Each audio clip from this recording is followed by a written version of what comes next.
Good morning, children. I hope you all are well and fine in your house.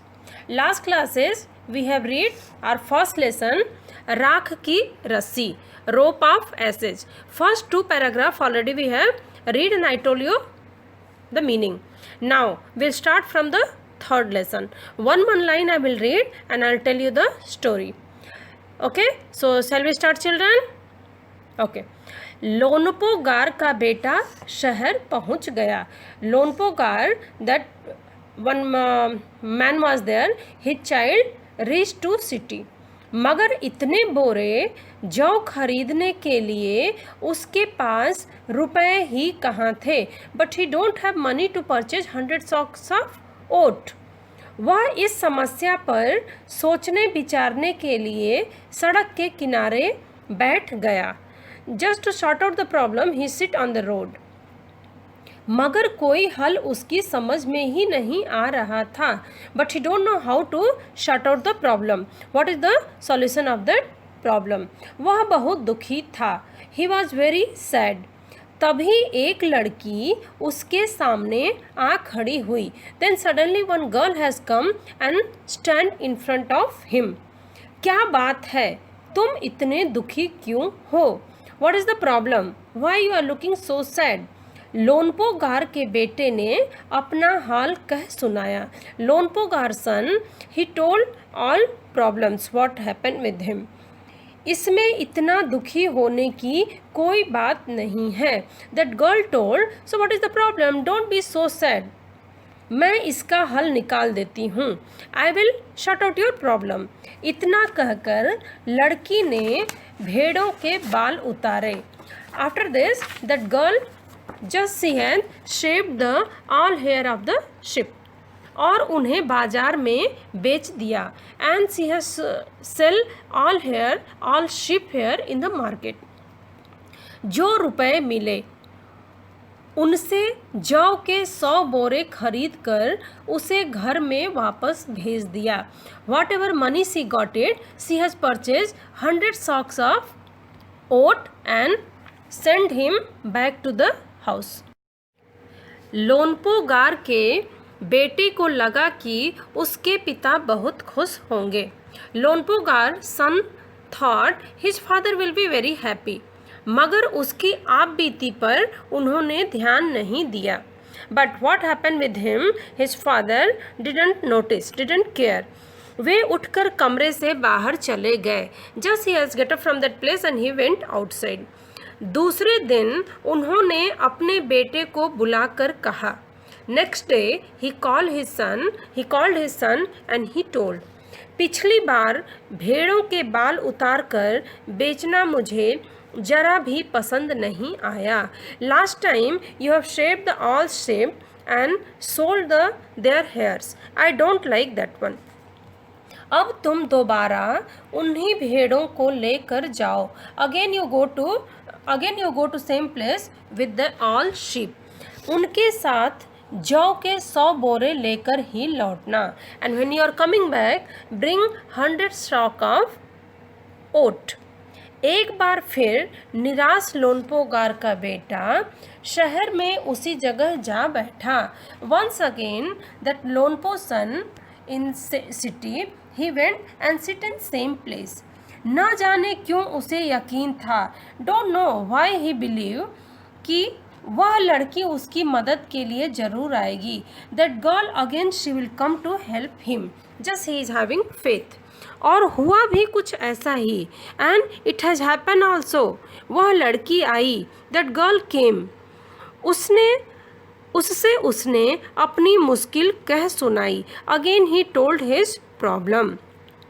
अब तो बिना जौ के 100 बोरों के मेरे पिता मुझे घर में नहीं घुसने देंगे. Without 100 sacks of oats my father will not allow to go inside the house. लड़की सोचकर बोली. That girl think and told, एक तरीका है. I have an idea. उसने भेड़ों के सींग काट दिए. She cut the all sheeps horn.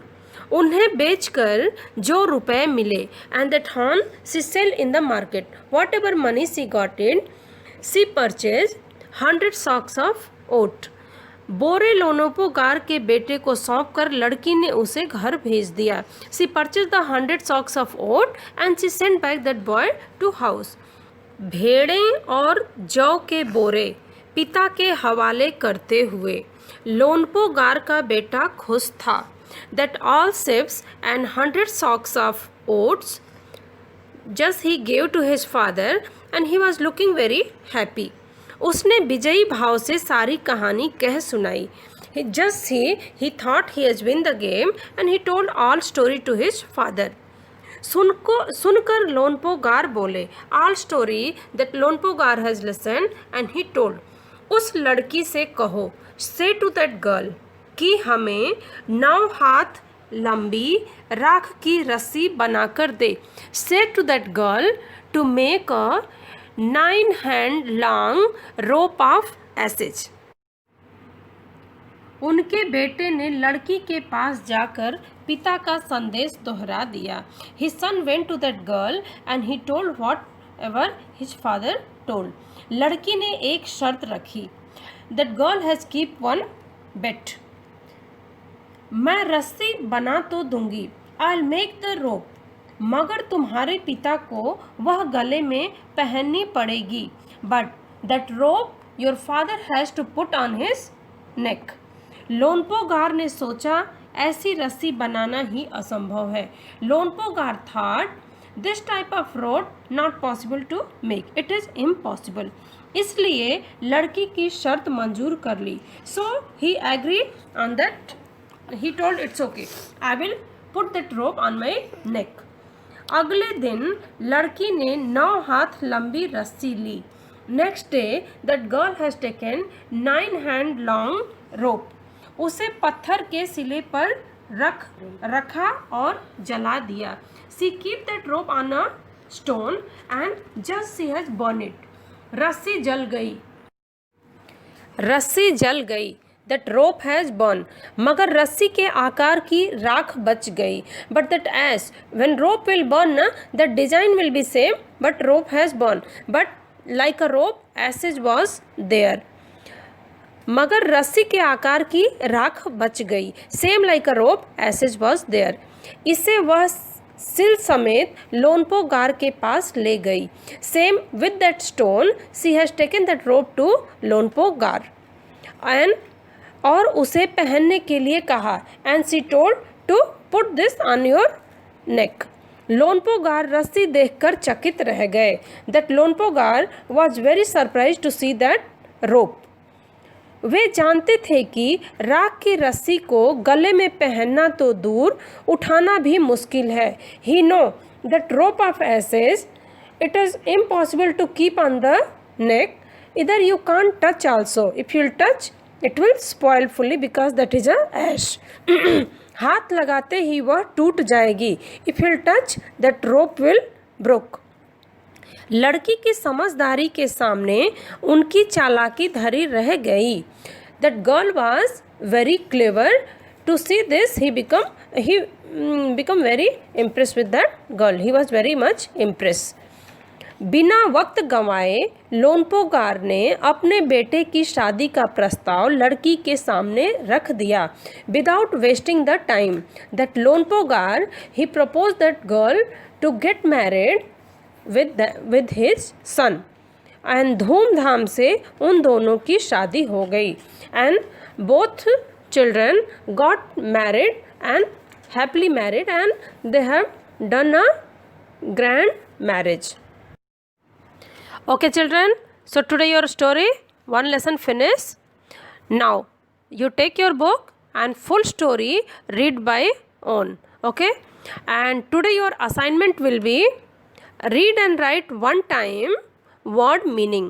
Word meaning already I'll send you a picture, just you copy it neatly. Okay, and read word meaning.